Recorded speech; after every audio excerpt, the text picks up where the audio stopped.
আমাদের এখানে এই এতটুক একটা ভূখণ্ড, স্বাধীন একটা দেশ, এর ভিতরে এত বৈষম্য কেন থাকবে? শান্তি বাহিনী নামে একটা বিরাট অর্গানাইজেশন হয়ে গেছিল শান্তি বাহিনী নাম দিয়ে, কিন্তু সেইখানে কত অশান্তি যে ঘটছে, কত হাজার হাজার মানুষ মারা গেছে, এটা কাদের তৈরি ছিল? এতদিন পর্যন্ত সেই শান্তি বাহিনী শান্ত ছিল। হঠাৎ করে 15 বছর 16 বছর পর এই পতিত স্বৈরাচার যখন চলে গেল, এখন আবার অশান্ত হয়ে উঠল। কাদের ইঙ্গিতে? আনোয়ার হোসেন যেটি বাবুল ভাই বললেন যে এখানে যে ষড়যন্ত্র হচ্ছে সেটি আসলে টিকবে না, কেন এই অঞ্চল নিয়ে ষড়যন্ত্র হওয়ার শঙ্কা দেখছেন? ধন্যবাদ।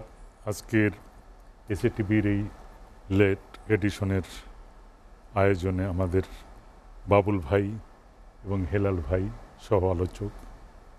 বাবুল ভাই যে কথাটা বলছেন অ্যাকচুয়ালি সঠিক কথাই বলেছেন, যে আমাদের এখানে এই এতটুক একটা ভূখণ্ড, স্বাধীন একটা দেশ, এর ভিতরে এত বৈষম্য কেন থাকবে? আপনি জানেন তো যে শান্তি বাহিনী নামে একটা বিরাট অর্গানাইজেশন হয়ে গেছিল শান্তি বাহিনী নাম দিয়ে, কিন্তু সেইখানে কত অশান্তি যে ঘটছে, কত হাজার হাজার মানুষ মারা গেছে, এটা কাদের তৈরি ছিল? আমরা তো জানি এতদিন পর্যন্ত সেই শান্তি বাহিনী শান্ত ছিল। হঠাৎ করে 15 বছর 16 বছর পর এই পতিত স্বৈরাচার যখন চলে গেল, এখন আবার অশান্ত হয়ে উঠল। কাদের ইঙ্গিতে? ওইখানে চলে গেলেন, যাওয়ার পরে বিভিন্নভাবে এই একটা তত্ত্বাবধায়ক গভর্নমেন্ট আসছে। এটা তো মূলত আসছে, তত্ত্বাবধায়কটা আসছে দীর্ঘদিনের একটা সবার আকাঙ্ক্ষা ছিল যে আমরা সঠিকভাবে ভোট প্রয়োগ করে একটা নির্বাচিত সরকার দেশ চালাবে, সেই রকম একটা পরিবেশ চাই, সেই রকম আমরা সব কিছু দেশের যেন সেই ব্যবস্থাটা থাকে। এইটা প্রথমত একটা দফাই ছিল, সেইটা কোনোভাবেই দেয় নাই, হয় নাই। তারপরে ধীরে ধীরে দেখেন এই ছাত্র জনতা সবাই, বিরোধী দল, তারাও কত সংগ্রাম করছে, কত রক্ত ঝরছে, কত খুন গুম হয়ে গেছে। তারপরে আসলো একজন তত্ত্বাবধায়ক সরকার।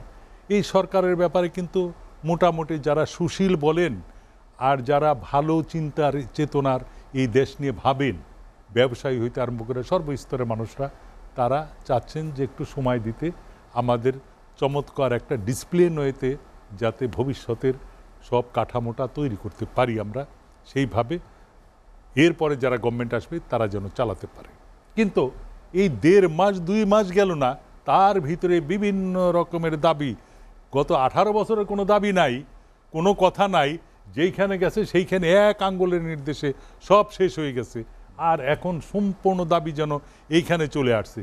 পাহাড়ি অঞ্চলে কেই করবেন, যেটা বাবুল ভাই বললেন, যে পাহাড়ি অঞ্চলের যারা মানে বাসিন্দা, তারা বাংলাদেশের যে কোনো জায়গায় যে কোনো সম্পদ তারা তৈরি করতে পারবে। সে বিজনেস হতে আরম্ভ করে, চাকরি হইতে আরম্ভ করে, সব কিছুতে নাই এমন কোনো দিক। কিন্তু একজন বাংলাদেশি বা বাঙালি, যাকে বলা হয় যে ওরা হলো বাঙালি জাতি, এদেরকে ওইখানে কোনো রকম কোনো কিছু করতে দিবেন না। সেইভাবে না ল্যান্ড কিনতে দিবেন, না কোনো প্রজেক্ট দিবেন, না কোনো ডেভেলপমেন্টের কাজ দিবেন, তাদের কোনো অংশগ্রহণই নেই।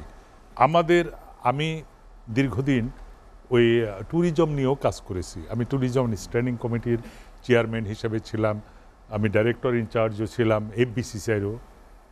এইগুলি নিয়ে যখন আমি কথা বলেছি যে এত অপার সম্ভাবনা এই হিল ট্রেকসগুলি, কাপ্তাই লেককে ঘিরে আমাদের দেশের কোটি কোটি ডলার সেখানে ইনভেস্টও করা যায়, সেভ করা যায়, বিদেশি বিনিয়োগকারীরা এখানে আসতে পারে, সেই রকম সুযোগ তৈরি করা যায়। আমি অনেকবার ভিজিট করেছি, সবগুলি ডিস্ট্রিক্টে ভিজিট করেছি। চমৎকার জলবিদ্যুৎ কেন্দ্র, এত চমৎকার এনভায়রনমেন্ট, সেইখানে কোনো বাঙালিরা যেতে পারবেন না, তারা কোনো ইনভেস্ট করতে পারবেন না।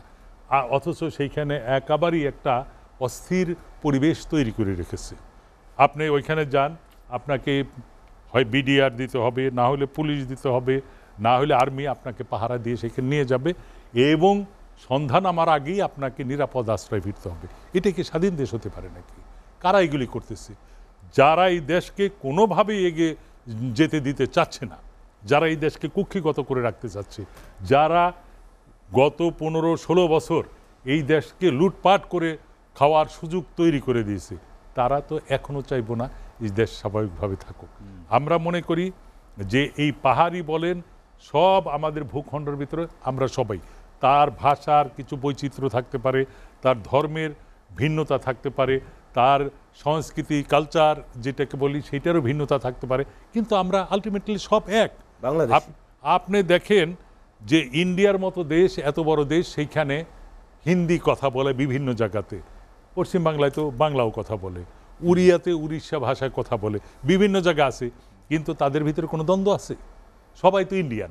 তাহলে আমাদের এই দেশে এতটুকু একটা জনসংখ্যার এই যে একটা পার্ট, যেটা 10% বললেন, সেই 10%-এর ভিতরে কেন আমাদের ভিতরে এত টানাটানি, এত ভাগাভাগি? আমরা তো সবাইকে ইনভলভ করতেছি এই ডেভেলপমেন্টের, এই দেশকে গড়ার জন্য আমরা সবাইকে ইনভলভ করতে চাই, আমরা এগিয়ে যেতে চাই, কিন্তু এরা কোনোভাবেই কোনো বুঝতেছে না। ওই বললেন যে আনসার এসে ডিস্টার্ব করে, ওইখানে পুলিশের কিছু লোকজন ডিস্টার্ব করে, ওই জায়গাতে কিছু ওই যে ছাত্র পিটাপিটি করে, মারে, ওইখানে হঠাৎ করে তাদের রূপ পাল্টায় ফেলছে গিরগিটির মতো। আগে ছিল ছাত্রলীগ, এখন আবার সমন্বয় কমিটি হয়ে গেছে। এই যে যে বৈচিত্র্য, এদের যে চেঞ্জ, এই চেঞ্জগুলি আমাদেরকে উচিত সব মানুষগুলিকে, এই দেশের দেশপ্রেমিকরা আইডেন্টিফাই করে এইগুলি প্রতিরোধ করা, এবং ওদেরকে কোনোভাবেই সুযোগ দেওয়া যাবে না এই দেশকে যারা অস্থির করে তুলছে, এই অস্থিরতা যাতে কোনোভাবেই আর না করতে পারে, সেই দিকে আমাদেরকে এগিয়ে যেতে খেয়াল রাখতে হবে। জি, আমরা মনে করি।